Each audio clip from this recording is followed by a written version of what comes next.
Okay, so under the hotline, there's a call management system. There are going to be previous episodes that have been completed that you can go back in and edit, or you can click on new episode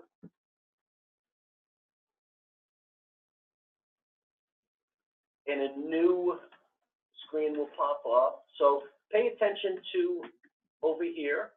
It's like different forms in Acumen, right? It kind of builds, there are different parts of the hotline call. So it really, it kind of builds and tells a story, tells a narrative. Not every part may be relevant to every call, okay? And you don't have to go in order. So you can, start with demographics. If something else comes up, you can skip to a different tab, okay? When you first open it up, you can see that this pre-populates in terms of the episode ID, but the basic demographic information. And as you become familiar and you start to navigate, you'll see that it's fairly simple to tab through, right? If they're willing and you're able to, depending on the time of the call, you get the Social Security number, which relates to the funding source on the bottom, right? It's helpful to have that information. Sometimes the best way to frame it is after we are able to engage them, we talk to them, we may de-escalate the situation. One helpful way may be, one, obviously, it's very important to us because it's fiscal viability, right? We want to make sure we can continue to provide these services in the future and even maybe replicate the model and build one out east. So, the services are reimbursable. We have to make every attempt to try to get that, but we're always going to balance clinical versus the fiscal viability piece. So what I was going to say is sometimes the best way to frame it is the more information we can get, the better we can help them. And it also relates to the scheduling of appointments. So we'll get to that at a different tab. But if we know what their insurance is, we can also give them an appointment and make sure we're not scheduling them with an appointment at a clinic or a provider that doesn't accept their insurance. So that's another reason why we want to make sure we get that information and get the full picture. So again, if you don't know the Social Security, they don't know it, you can obviously check that. Again, you can just tab through first name, last name, if it's unknown last name, etc. So I'm not going to go through all these tabs, but as you get into the system, you'll be able to move around. See, over here, just note that it says select the zip for the state, city, and county. Obviously, just a reminder to make sure you don't try to fill that out. Just put the zip code, and it will pre-populate those fields. You get some phone information. It's going to ask you, is the crisis location different or not? Again, it may not be relevant in terms of legal guardian relationship status, emergency contact, and a lot of times you'll see fields where you can put notes in. Is the person connected to care? That's important for us to know, right? And if so, you can list, there are different providers you can choose, okay? If they're not listed there, you can type in here in terms of where they're connected. To the extent possible, though, please try to use the scroll down, just because all the stats and other things we pull from this and report to the county to everybody that's on it. It's going to be much easier if it's already there. Sort through type entries.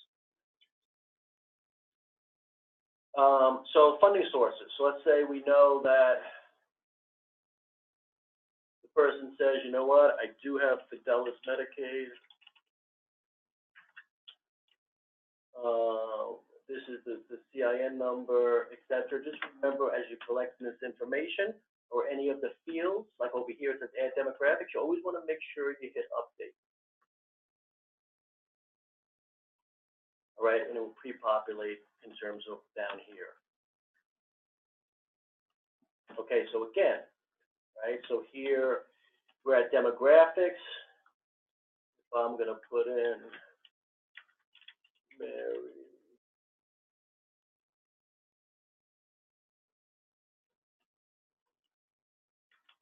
Jones, gender, female, race, you can start typing in, and as you get familiar with the choices. So I'm just going to just so you can see, I'll save some of that information, but I'm going to hit add demographics.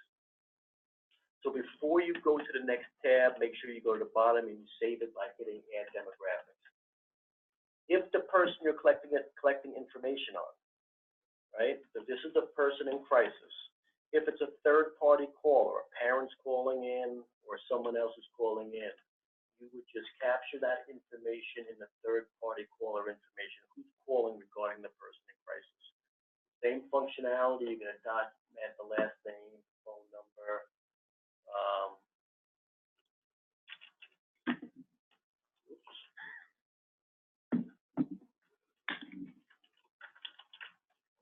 Etc. You hit update. Okay. Any questions so far? Pretty intuitive, good? Not on how to do this, but like, what if the person does not want to give us any information? Like, what if they're just calling because they just need to have like that ear to talk to, and they really don't want to give us their insurance or anything, because then that's going to tell us who they are or anything like that. Right. So look, I mean, it is what it is, right? Hopefully we can engage them, establish rapport. Some people may remain anonymous, and that may be the case. Would you fill this out and just write like anonymous, or would you not fill this part out? Like, would you want us to document like, if we had this call, this is what happened, or like? It's a good question. I think maybe we're going to have to discuss that, in terms of, if you get to the point where they're not giving any information, like literally anonymous, then there's also the concern if they're calling in crisis, how are we going to help them, right? If they're at imminent risk, are we going to have to call the police and try to, figure out where they're located? But, They might change their mind over time too. They may. Initially say, yeah, I don't give you any information, and then they get engaged or something, or release it or something. But we may want to, do, something to discuss, because it's all going to be timestamps, going to be dated, etc. So we may capture certain things for anonymous on a certain date, and at least we know anonymous on this date. Whatever. We may want to capture something. Okay? Good question. That's the third-party caller. The clinical. So the clinical is going to be over here. You're going to capture the presenting issues. Why are they calling? What's the issue? Why are they in crisis? Are they depressed? Are they, someone's calling because they're, someone's decompensating, they have psychotic symptoms, whatever it may be. Capture that there. And then there's going to be a brief, what I consider to be a garden variety mental status, because it gives us some information clinically what's going on. And again, as you're talking to someone, you'll be able to get a feel and be able to fill this out in terms of what's relevant. Okay? So you'll check what's relevant. Can you make comments on the mood, speech, thought process, hallucinations, thought content, and delusions, or if they're delusional. But again, some of this may not apply, right? And a lot of them may be unreported within normal limits. Okay? And as with any of the intakes from the CAs, you're to be comfortable moving back and forth between sections and not necessarily going over. Also part of the clinical is substances, right? So not only substance use, but substance, any withdrawal symptoms, which are down here. But over here, let's say you're talking and they're hit new, and they're reporting alcohol use.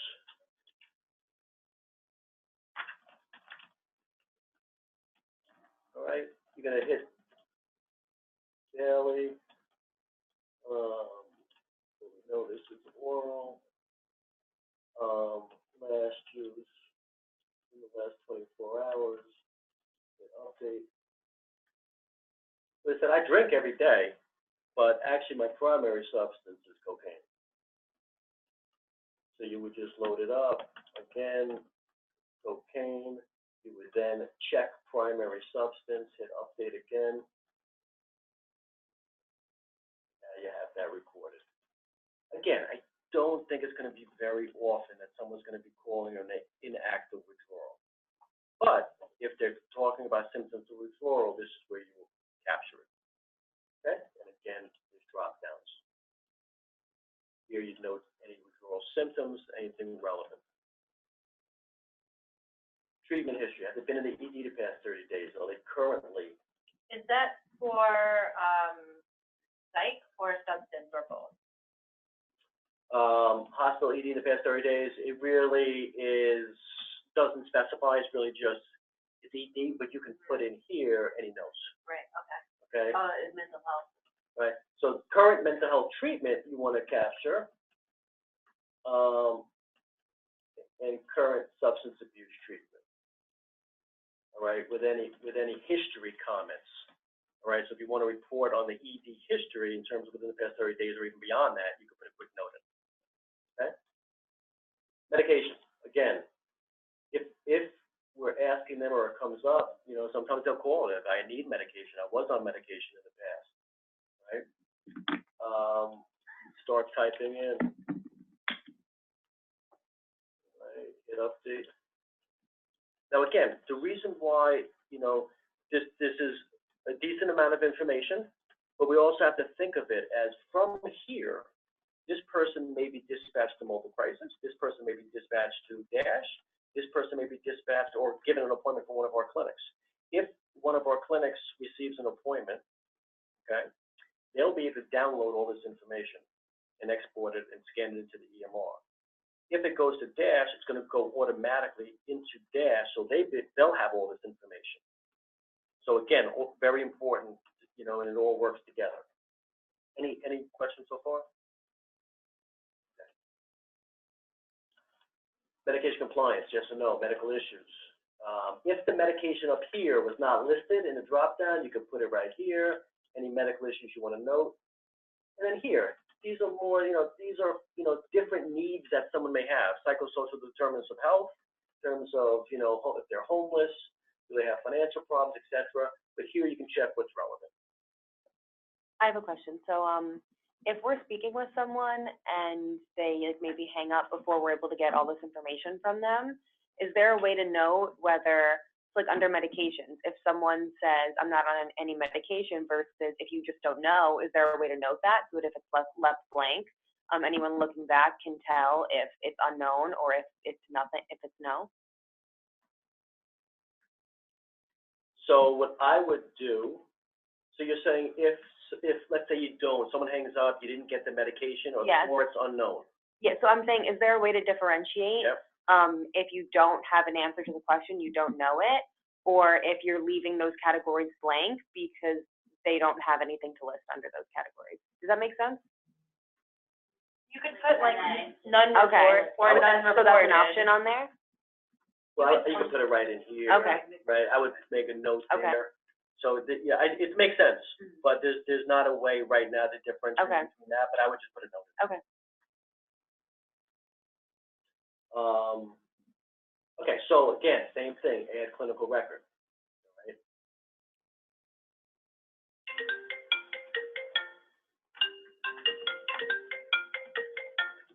All right, the risk is going to be a typical risk assessment, right? And again, not everything's going to apply.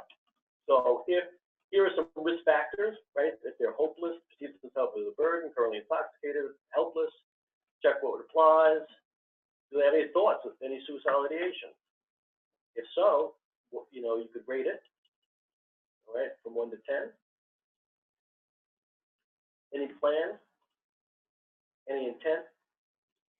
Okay, and again, rating it. Any history of suicide attempts? Any non-self-injurious behavior? Their history of cutting, etc. And these are some protective factors. Do they have protective factors that may mitigate the risk? As you talk to them, say, you know what, we really don't need to call the police. They're at risk, they have risk factors, but you know what, they also have a lot of supports in place. Or you know what, I'm comfortable with not calling the police, but I'm going to dispatch mobile crisis or whatever. Again, I don't think you're going to have many calls where you're going to be filling out homicidal risk. I think it will be in the minority, right? So again, this won't necessarily be the typical response, but it captures it. If during the call, someone's at imminent risk, right? Because what I always say when I describe DASH compared to CPEP, in terms of how would I describe that difference, is the legal definition of risk.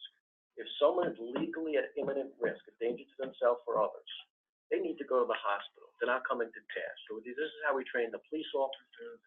We have a crisis intervention team that we're building with them, and officers are being trained to work with us in mobile crisis and being able to make sure that the best dispositions are made and to reduce stigma and having the officers with the right skill set and the right qualities take the lead on responding to crises in the community. So it's much needed, right? There are some officers that are great. There's some officers that, I wouldn't call if my dog was in trouble. So, I mean, it's just terrible. So, but with this collaboration, I really believe that the needle will be moved and it's going to, the response will be consistently more improved. But the point I'm making is that if during the call, right, so if someone has suicidal thoughts, doesn't mean they're at risk in terms of imminent risk, right? They can have suicidal thoughts. They don't really have an intent right now. The plan is very vague. They may be chronically at risk, but they're not imminently at risk. But if that comes up where we're saying we're really concerned about that, we have to dispatch the police right away, you would go to active rescue. Or if there's a medical situation where they're in medical distress, I think I'm having a heart attack or whatever, you would just literally check which box, right? Law enforcement or medical services. And then the time of dispatch. Here it says F2. If you hit F2, it's going to date and timestamp. All right, you can go in and change that, but again, that's when the dispatch, right? To EMS, dispatch law enforcement, even though that should be reversed. Any contact information, who you spoke with, and you want to confirm arrival, that they actually made it to the hospital. Okay, if you want to put any notes, you can put notes there. And this will be over time, obviously, right? Like. Correct. And you can go back again and edit it, etc. Right? So the choice field. The choice is now disposition. What is our dispositional choice? What are we going to do based on the call? Okay? So again, what we're going to capture here, are they co-occurring? Mental health, substance abuse. Primary presentation, mental health or substance abuse. If I check substance abuse, watch over here, the substance abuse providers will come up. Okay, this is also going to drive some reporting. So the first, all right, before we get to the outpatient intake options, these options, so behind the scene, right now providers are starting to build schedules for their programs, right? So like all of our clinics, they're going to go in and build a calendar and a schedule and put appointments in for hotline workers to put people into, okay? So you're going to be able to, and it's just no one's done that yet, they're in the process, to click on show appointment. It says, are you sure you want to schedule an appointment? You say yes. Then you'll be able to see what the next available appointment is, what the category is. Is it routine, urgent, or walk-in? So all of the providers, not just FSL, so our 10 clinics are going to be in there as well as all the participating providers in Suffolk County, all right? So you'll be able to say, all right, you'll be able to pick an appointment and put it in based on routine, urgent, or walk-in. Routine is within 7 days, they're supposed to be seen. Urgent is within 3 days, and walk-in is like walk-in hours, okay? Jeff, is everyone going to have access to this as far as mobile and Dash also, or just the hotline? We're working on that because the way it's set up is, yeah, we want to be able to go in here, but we're working on that so it doesn't skew reporting. Right. But yeah, the idea is since we're going to have this beautiful Golden resource of ticket. appointments, we want to be able to do it, but for them to create some kind of reporting mechanism where if it's, the way the system is set up, hotline goes to Dash, hotline goes to mobile crisis, that's going to a primary provider. The system's not built to make a secondary appointment, so that's why we have to work with them on customizing it.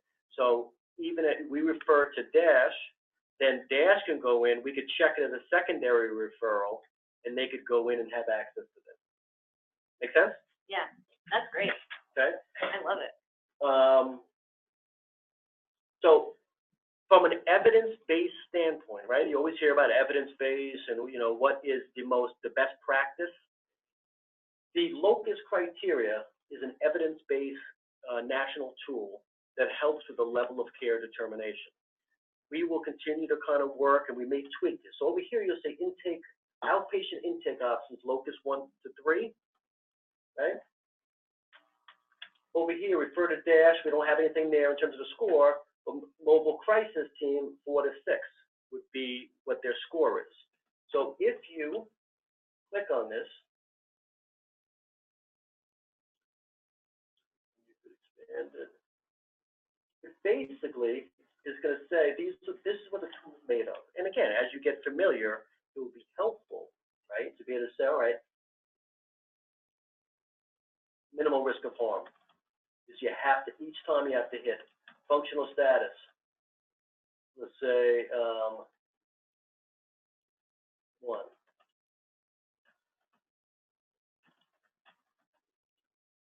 Etc.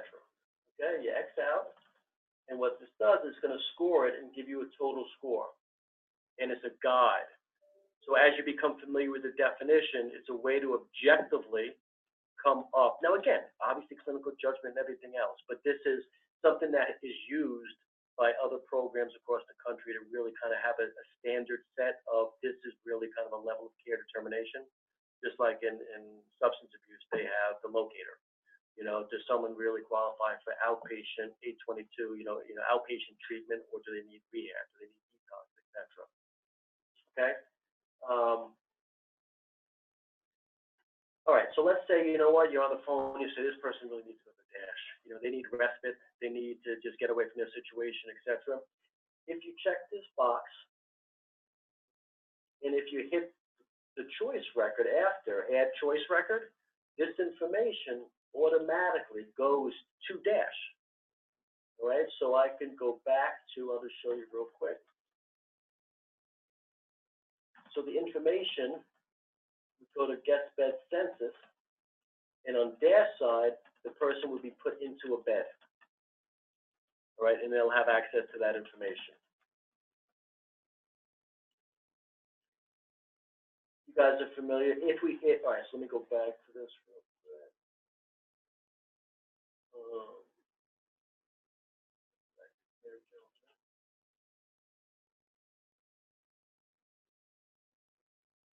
If you said, you know what, we're not going to refer to dash, but we want to send mobile crisis out. Let's say you're going to send them to the residents. The same information that's going to be on the MCT provider form, right, which you guys are all familiar with, right? Everyone's, no? Okay. The mobile crisis team is because they were kind of filling it out themselves, but I'm going to show you. So there's 2 ways a mobile crisis team referral can be made. One is through the hotline. So someone on the hotline can say, all right, this person needs it. Once you do that, you're going to answer some security questions, safety questions, let's say, because we want the mobile team to know what they're walking into potentially. Okay? If you update the choice record, and the reason why I just want to show you this is just so you get an idea of how it's integrated. Then it's going to go to the dispatch monitor, where it's going to be in pre-dispatch. Right, so like when you enter a form, it goes to pre-dispatch. Yeah. By the hotline choosing that, the same thing, it comes into pre-dispatched. Nice. Isn't it? Yeah. You guys like that? All right. So for the mobile crisis form, like the weapons and animals section have like a red starred where they have to be filled in, but nothing on here so far has been red starred. no, because it's on staff for the most part, you know. Like the mobile crisis referral form is going to be completed by any provider in Suffolk County. You know the 952-333 number? We want to preserve that for non-providers. We want that line to be freed up. But the providers, if they need to make a mobile crisis referral, we want them to fill that form out. So I mean, well, I guess those aren't mandatory to be filled in for a mobile crisis referral. As far as we want them to be filled in. I mean, it's going to be our staff and response. So I told response they really need to fill this out because we need that information to the best of our ability. The same thing for us. We need to fill that out because that's going to get to us. Yeah. Yeah. All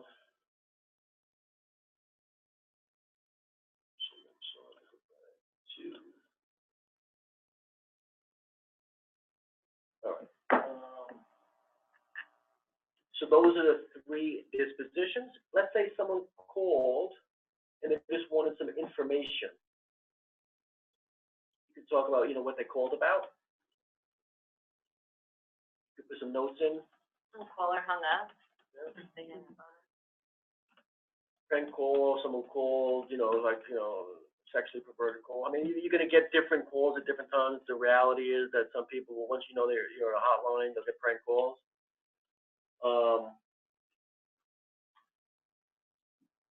So, any questions so far? Yes. So if I click refer to Dash, but all the recliners are filled, will I get like a notification? Will the person be like queued or something? Like, because what if it's like a really busy day, I don't know, it's a full moon, like getting calls everywhere, and then it's like, oh, you need to come in, but all 15 recliners are filled. Is that something that I'm gonna get alerted of, or can I look to see, okay, it looks like. Yeah, we did discuss this. I'm going to have to get back to you on that. The person makes note of that. How does the client get to Dash if they need to go to Dash? That's a great question. I mean, really good question. So again, it really, it's, hopefully we're going to be able to tap into a transportation fund through the county. I mean, everything comes down to, is it safe for them to travel to Dash as compared to we need a police transport to the hospital or whatever, or to call the police and have that, if there's something really, because going back to my imminent risk situation, the police may be called by different people at different times. They may start out when they first get there to be an involuntary, but as they talk to them and they try to figure out what's going on, et cetera, by the end of the call, they may say, are you willing to go to Dash? It's not really an imminent risk situation, and they may end up bringing them to Dash. So again, how do they get to Dash? It depends on the situation, depends what risk is involved. Depends, if mobile crisis gets dispatched and the disposition is Dash as compared to going to the hospital, there's nothing that stops the mobile crisis worker from bringing them to Dash as long as it's safe. All right? Could I see us hopefully getting a transportation fund that we can establish an account with Uber and we could do it right through electronic medical record? That would be great. Because they're getting bigger and bigger in this space, whether it's Lyft or Uber or whatever, to be able to transport, but family members can drive them, etc. Tomorrow, one of the workplaces of the one calls we have to go through, one of them is for hotline. So I'll train everybody with that as well. This part also first, so you have a sense of what this piece looks like, and then we'll expand more in terms of actual script and content to interact with the other sections. So in terms of assessing for the person's risk level, I imagine there would be some scenarios if it's like a third-party caller or if the person hangs up abruptly, where it would be difficult to do that. So is that just kind of up to our own discretion to like assess when we feel comfortable? And look, what I would say is, I think there's always going to have to be political adjustment Okay. in some of these ambiguous or gray areas, but no one here will ever work alone. You'll always have a supervisor to call. You'll always have a director to call. You'll be able to get in touch with someone if you feel like, this is a gray area. I'm not comfortable. I need to bounce this off of somebody. But there will be situations like that. So you will use clinical judgment, but I don't want you to feel like you're going to be on your own to make these decisions when it's a question mark. Okay, and even in a scenario, let's just say it's a parent calling for their child, and they say, I'm worried about my kid for like X, Y, and Z reason. I want information. Should you come here? Should I go there? In that case, like if we have limited information about the child, would it make more sense to maybe like dispatch mobile and then have them come back with an assessment? Like, is it necessary to do it right away on the phone, or could we wait? Meaning that if you're on the call, you don't know if Dash or mobile is appropriate. Yeah, Can you get back to them, or can you come back in later? A few minutes after talking to the supervisor. Yeah. So I know as we go through these, of course, we want to fill in as much information as possible, but most of it doesn't have a red asterisk. Most of it isn't by the system like necessary to fill in.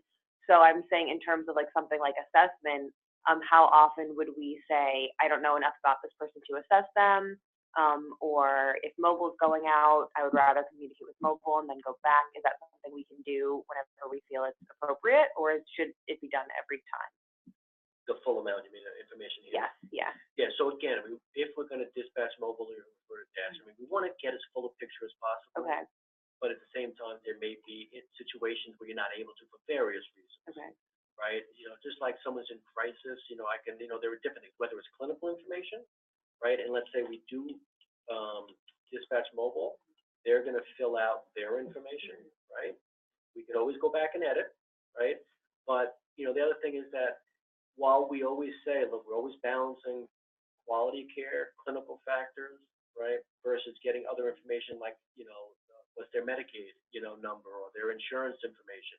I could see a scenario where, if it's an imminent situation or it's a crisis and it's just, you can't do it, you may come back and put the information in, right? Mobile crisis may go back out, or you may call the next day, things have de-escalated, by the way, I really just want to, be able to follow up on some information, et cetera. Okay. Make sense? Yeah, it does. If we having like outside provider to make a referral, so they would have to call the hotline crisis, right? A referral for One outside provider. mobile crisis. Mobile crisis. So let me show you. This is what they're going to be doing. So all of our front-end clinicians, as well as different agencies' front-end clinicians, are going to have, rather than calling the 952 number, they're going to have, again, they're not going to see all this. Right here is the MCT request form.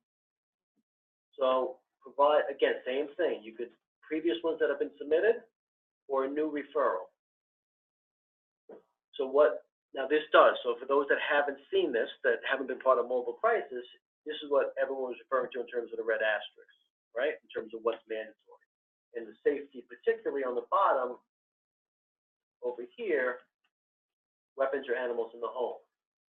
So what a provider is going to fill out, this is their information, the provider who's making the referral. This is the individual crisis information. This is the crisis that, is the above address the crisis location? If yes, check that. Again, payer information, any alcohol or drug usage. We want to know about some of these things, right, before we go out. And they would submit the form. If they start filling it out and say, oh, I didn't mean to put that information, you can clear the form and it just wipes out whatever you put in. This is grayed out because it's a new referral. You can't cancel a new referral. But if I go back in to the referral listing and I go to a previous referral, what you'll see is that it's no longer grayed out. They can cancel the request. So let's say that a provider sent in a form. I really want mobile crisis to go out. All right, the person's high risk, didn't make the last appointment at the clinic. I can't get in touch with them. I want to send this to mobile crisis. 5 minutes later, they get a call back from the client. They can go back in and hit cancel request.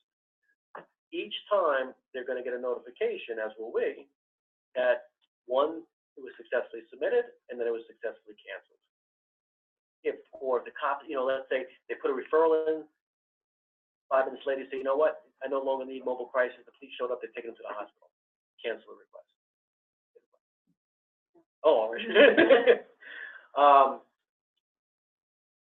So once this is submitted, this form, this will go to the dispatch monitor, just like when you check the location in the choice field in the call management module. They both go to the dispatch monitor. Okay? So, another piece, right, and this is important to discuss, is the hotline staff will have access to the dispatch monitor, right? Because if a provider is sending in a mobile crisis referral form, who's worked a mobile crisis so far besides Judy? Okay. All right. So let me ask you a question. For every call that was made, right, that was sent to us, does every call result in dispatching mobile crisis? No. Right? There are all different types of reasons people may call or send the form in. So we want the hotline staff to be able to go in. They're going to get alerted. You'll get alerted when, you should get an email that says you got a referral for mobile crisis. You go to the dispatch monitor field.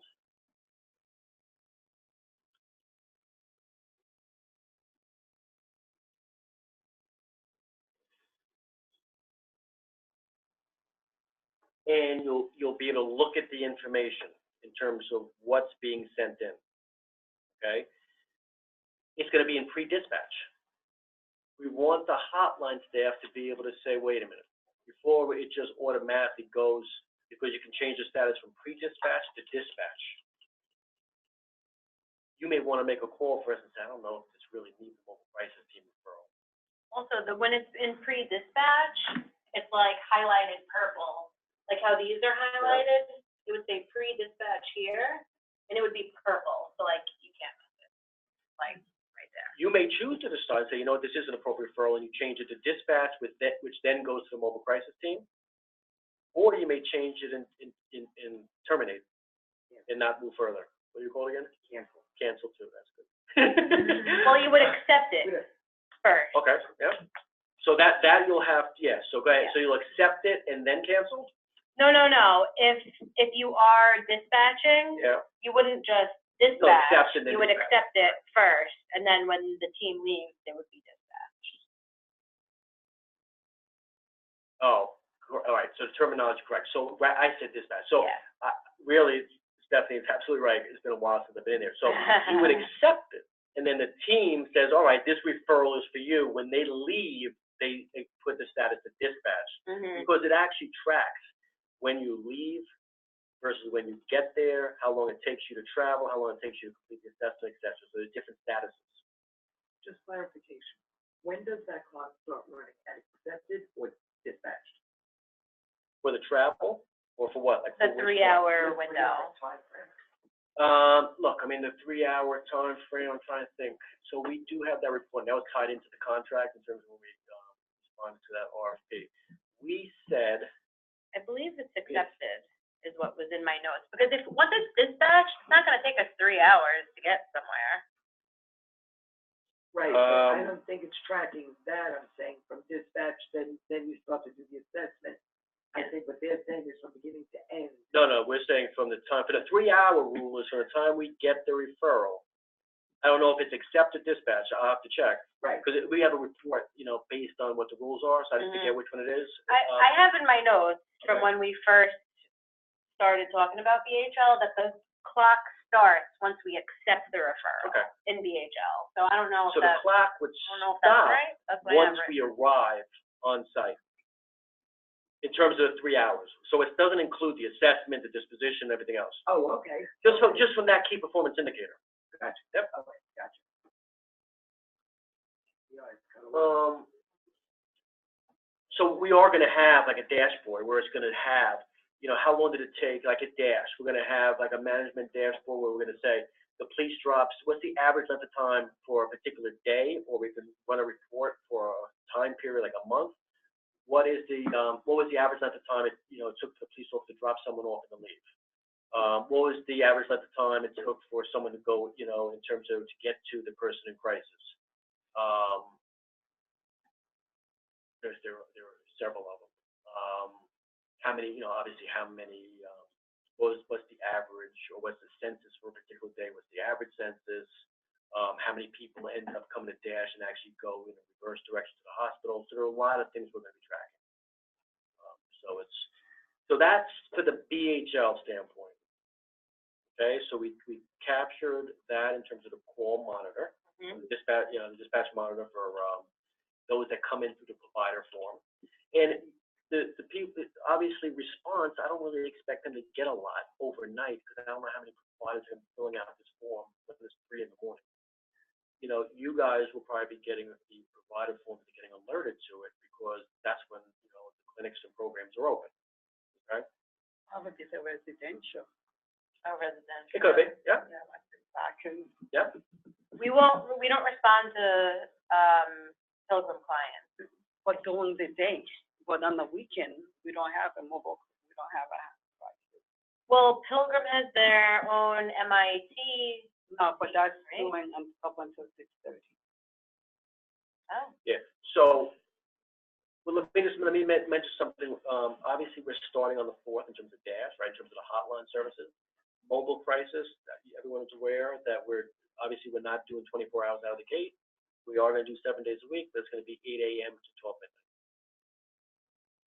All right, and then we will eventually get to 24 if needed. You know, some of what we're gonna be tracking is just, you know, how many calls do come in overnight. So related to this, when I talk to response, right, when if they're taking a call at 3 in the morning, and the person doesn't need to go to the hospital, but they do want mobile crisis to check on them the next day, I told them, don't check that box until the end of the shift, because we don't want the reporting to be all skewed, right? Because if we ended up checking the box and they updated at 3 in the morning, right, it's going to look like we took 10 hours to get there. Yeah. So, you know, again, until we get to 24/7, we're just going to handle it that way for now. All right, so one other very important thing, and can you absorb a little bit more? All right. Oh, yeah. So this is, and again, this is, look, we're trying to figure out how to best manage and streamline, like everything else, right? We have to just, sometimes it's going to be a matter of doing and tweaking and figuring out what works best, etc. So we have to build, we want to build for services, right? So whether it's mobile crisis or whether it's the hotline. So the way it's going to work is, so this is BHL, right? So how do we build for services? We build out of Acumatic, right? Or Acumatic company, Acumatic DEA law. So the only way we can bill is if we put an appointment in the calendar, open up a note. In Acumen. In Acumen now. So, right, we capture this information in BHL, we're not going to duplicate it in Acumen, but we do have to use Acumen to actually bill for the service if it's billable, right?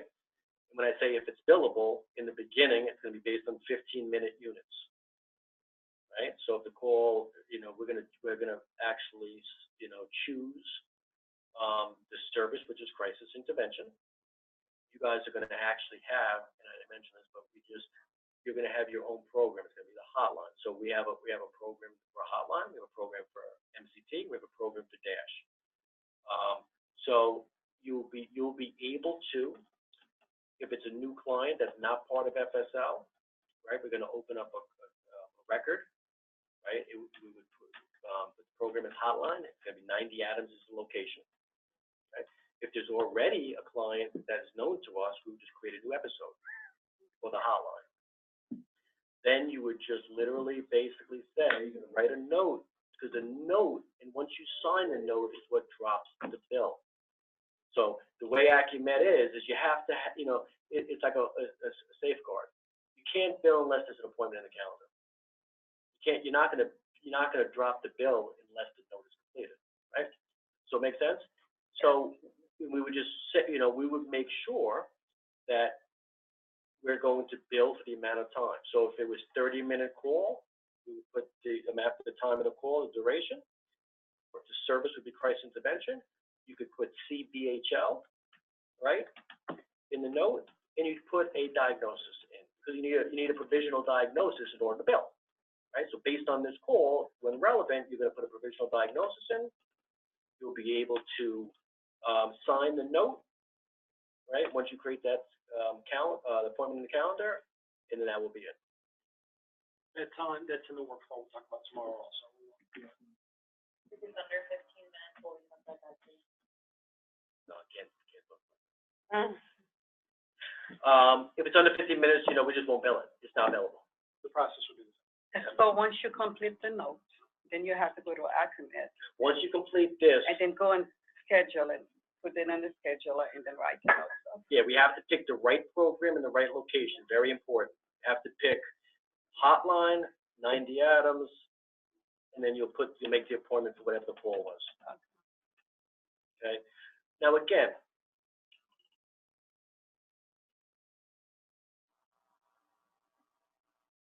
it's really, we're going to capture it for everyone because we want the information, but just, I mean, in the spirit of transparency here, we only really expect to get paid from Medicaid or managed Medicaid. These are Medicaid services. But regardless, we want to capture the information and have the same process. And I don't want you guys to figure out, well, is this Medicaid, is this not Medicaid, etc.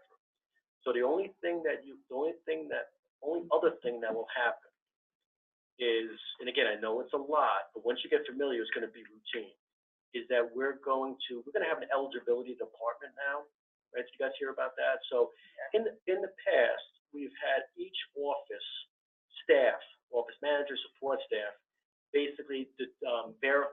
insurance eligibility. It's become like an expertise. And the payers, they really are, their mission, I believe, is to not pay. So they will come up with every reason, you know, in terms of why they're gonna tell you, you know, it's just, it takes someone who does it all the time to know how to get the information and how to verify it and how to load it into Acumen, et cetera. And it's so important to do that on the front end rather than submit a claim, get a denial, and try to work that denial to get paid. So we have finally, and on March 4th, there is a full-day training with our Director of Revenue Cycle Management, Christy, and the staff that will be working in this new department. They will only be working on eligibility. For all of our clinics, Nicole, who's going to be the person in DASH, is going to be verifying eligibility for DASH, local prices, and Cody staff, and is going to report to Christy for that part of her job. So there will be a smart sheet where you would just take the information that you got from the client that says, all right, Fidelis, this is the Medicaid number, whatever. You would just send that information. They will verify eligibility and load the information into Acumen. All right? So it doesn't matter when you drop your note, meaning you don't have to worry about, well, I sent this in an hour ago. Can I put the note in? You could do it. I mean, it won't bill unless the payer's loaded. And the payer's not going to be loaded until they verify eligibility. That makes sense? Mm-hmm. That really completes the circle. So what do you think? What do you guys think? Seems straightforward enough. I just have questions because, like if you're not on the hotline, you're still gonna be in DHL from what I understand on social work end, so like doing the discharge planning and stuff like that, we'll still have to go into DHL and make the appointments, like the aftercare appointments and stuff, right?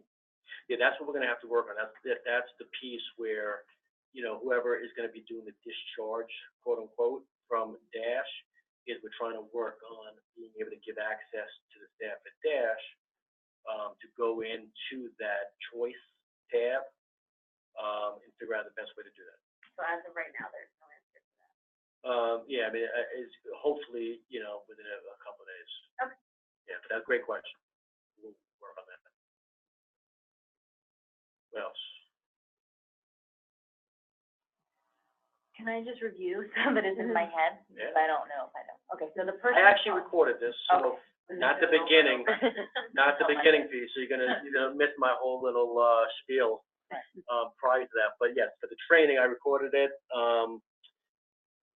and I will send it out so you guys can have it for review if you want. But I'm gonna also send you some PowerPoint that relates to just the call management module, so you can refer to that as well. I'm sorry, go ahead. So it was just that, like, so the person calls, we take down their information or as much as we can, and based off of their call, we would either dispatch them to local crisis, or say that they're gonna come to DASH, or potentially send out somebody like the police or an ambulance, or Set an outpatient appointment. yes, set an appointment. Or it could be just document their call for information. Right. The other thing would then be, we'll get emails to notify us about who is here, who is like Dispatch model. pending, sort of, the purple highlighted box. Yeah, you know, we have to just double check that the right people are going to be alerted. I don't think I've even been getting those emails anymore. I forgot about it, you just mentioned it. Yeah, so we will have to circle back, but you know, you will be able to see pretty quickly. But I want you to at least have an email as well, you know, just as like a safeguard.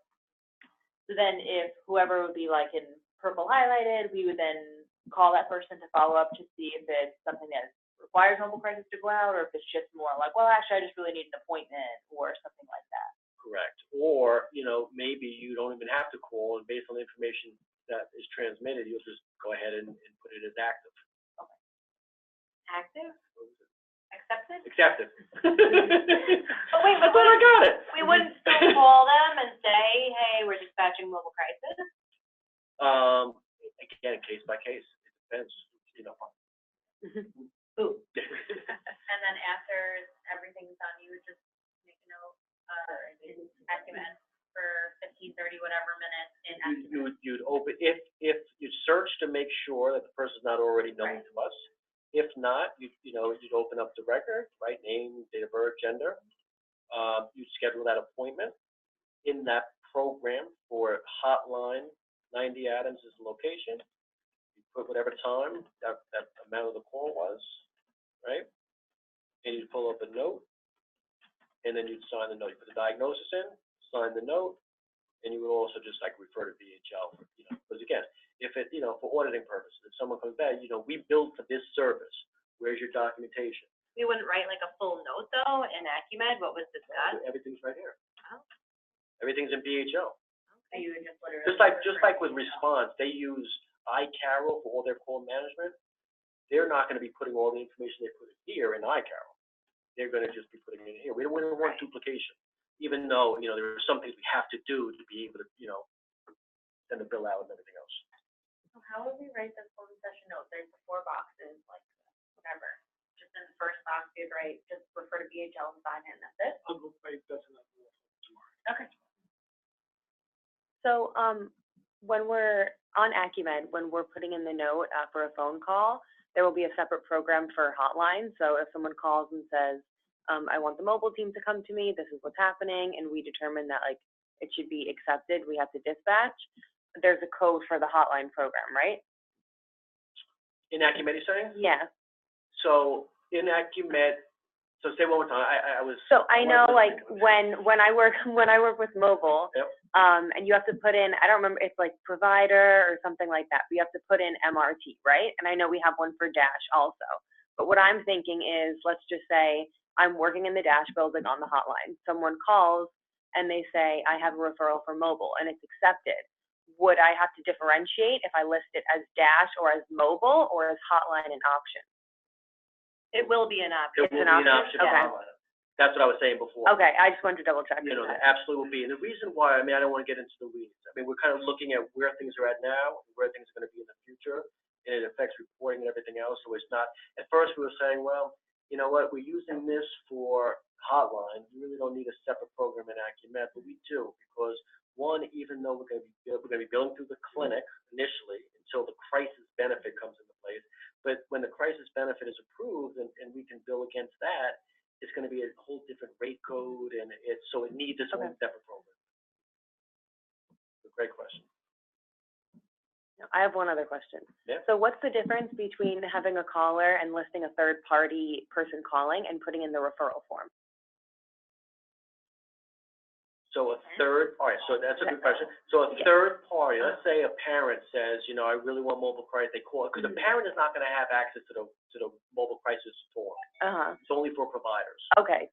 So they'll still have to call 952. Okay. So they will call, they'll say my child is, acting out, I need someone to come out, blah, blah, blah. So you get that information on the child, you put the third party caller information, dispatch mobile. Okay. But the child would be the client. The child would be the person in crisis, correct? And the child will be the name on the account in Acumen? Yeah. That's correct. Yep. And if we have like a 15-minute call with somebody who just wants information, that would still not be available despite it being 15 minutes. Like if somebody just calling, oh, you have a list of this, and then they kind of like chit chat a little bit, and you're like, it's 15 minutes, but I can't bill because you just have to bit information. Correct. It is meant to be for crisis. So if it's truly just informational, not crisis, we're not going to, we want to legitimately bill for crisis services. But at the same time, and here is a broken record, just we really want to be able to capture, whether it's mobile crisis in the field, they're going to take a picture of the insurance card or not.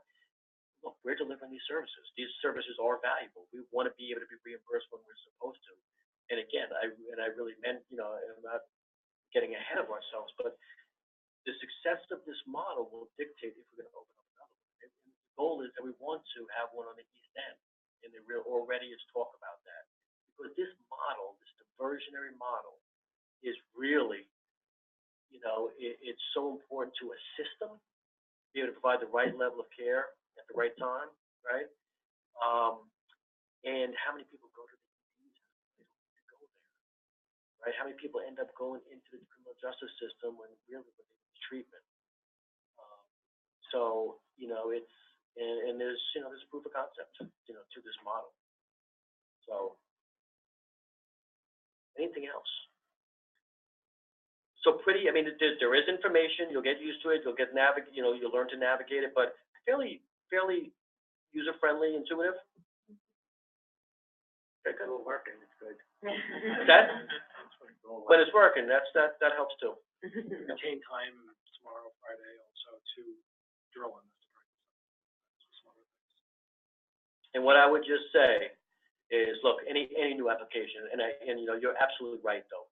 You know, there are frustrations, right? Technology, obviously we can see the benefits of it, but there's always going to be frustrations. There's going to be tweaks that need to be made, and sometimes it will be down, whatever, and hopefully it's very limited. But the fact is, raise your hand if there are questions, right, about this.